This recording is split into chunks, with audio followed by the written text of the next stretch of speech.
This video is not sponsored by Manscaped, but Manscaped, please sponsor me because I have a lot of chest hair, you can see. So, the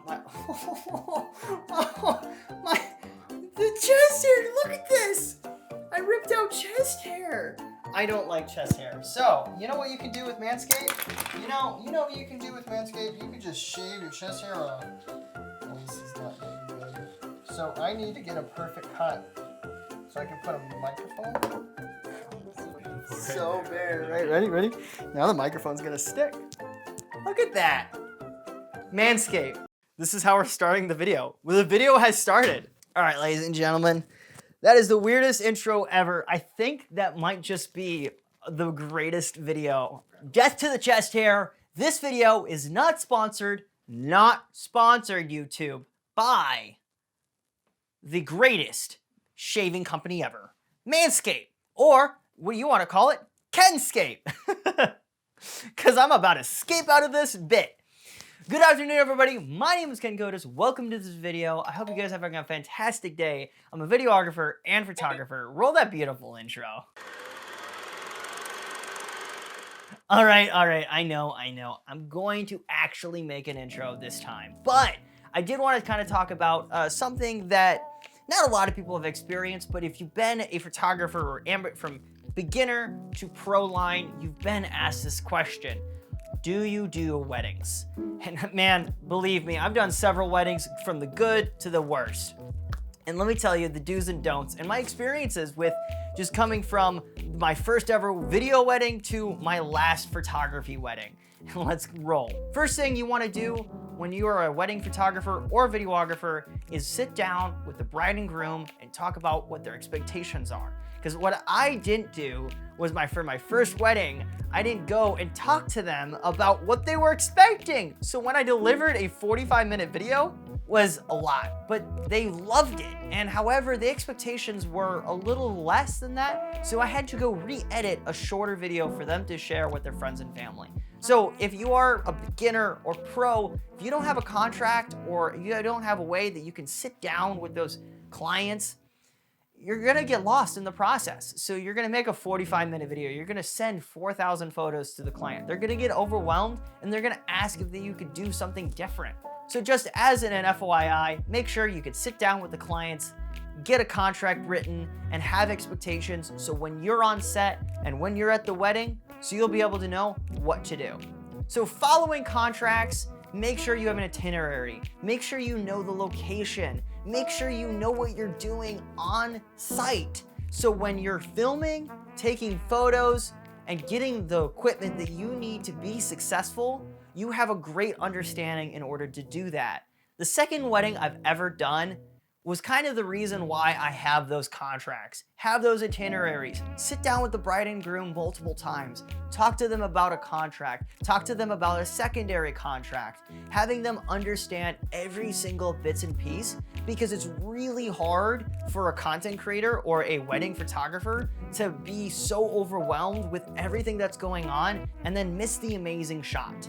Because you never want to miss that one shot. Because believe me, I almost did in my fourth wedding, and let me tell you, I was pretty disappointed in myself for not being prepared. So, this wedding, man, I showed up at the Mitchell Park Domes. And if you're not from Milwaukee, you don't know what they are. They're conservatories that have different biome domes, and it's really cool.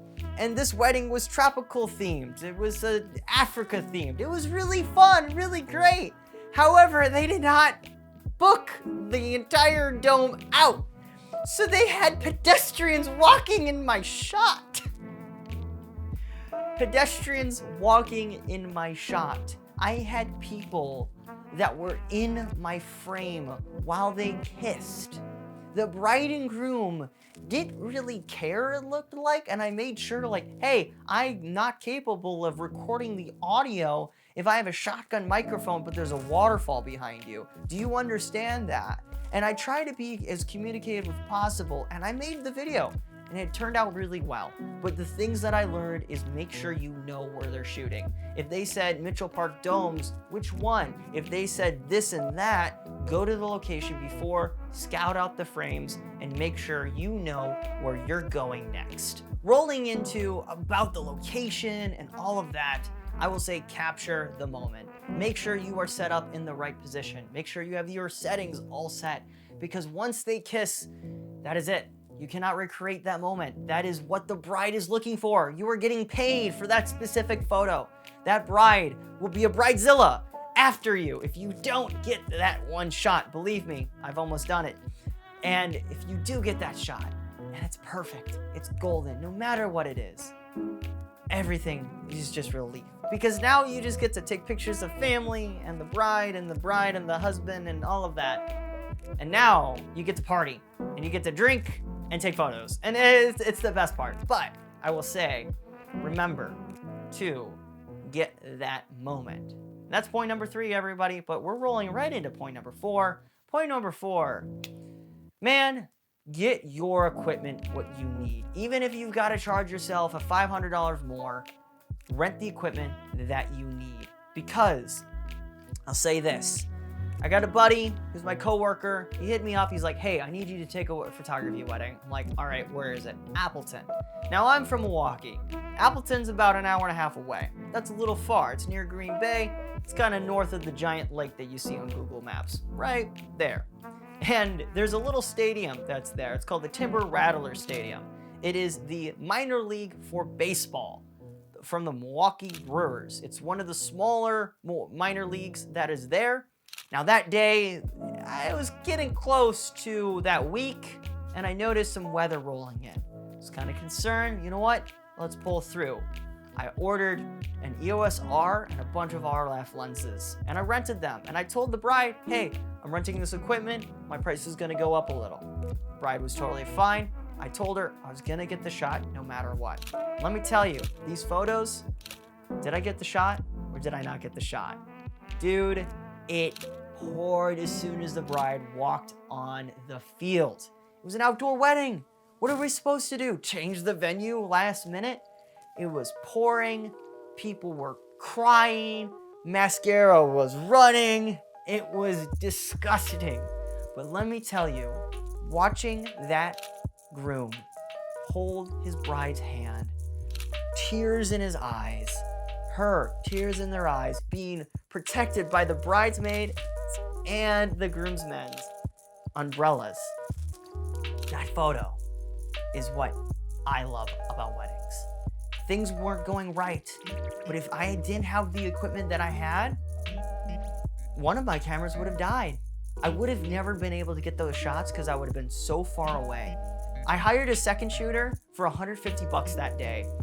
She got drenched. I had no spare clothing. My socks were wet, my boots were wet, my pants were wet, everything was wet. Cameras drenched. But I didn't have a problem and I kept on shooting on. So rent the equipment that you need in order to be successful. That means a one last minute 2-day shipping from Rensland to Barrow's Lens in order to get the shot. Do it. And you will be thanking yourself because you planned and you had the right equipment. And if you're a videographer and you have a gimbal or if you need lights, make sure you are planning for the venue. That's where we're going to go back to point 2 is plan your occasion, plan your location. Unfortunately, I did not have time to go up to Timber Rattler Stadium to check it out. So we went super early. We went at like 6 in the morning before anyone showed up. And we took some photos and we made sure we were familiar with the location. We talked to staff. We made sure we knew where we were supposed to go and what we were supposed to do before the bride showed up. So make sure you understand that location, your right equipment, and be clear with what shots they're looking for. Because sometimes, especially at this wedding, we went to a different location for our photos after the wedding.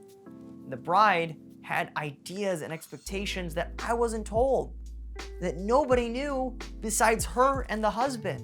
And now I'm sitting around commanding people where they want, and they wanted photos 20 feet away. They wanted photos with that fall collection, like this photo. This is their photo. So I had to take them away in order for her to get the special shot because everything was going on. Beer was flying in the air, videographers were yelling at me, other people were yelling at me for making a commotion, and I was just getting flustered. But I'm glad that I had the equipment because we got these amazing shots. So just remember to keep a level head, be communicative, understand the location, and get the shot you need to do. So those are my steps of how to be a wedding photographer and videographer. And I hope you guys enjoyed this video. I know this was a little longer one, but I really wanted to make it clear that somebody from beginner or professional line can start somewhere when you're making content. So I'm signing off. Hope you guys have a fantastic day. I'll see you guys in the next one. And oh my goodness. Goodbye. Whoop-oo! Oh, I dropped my Gatorade.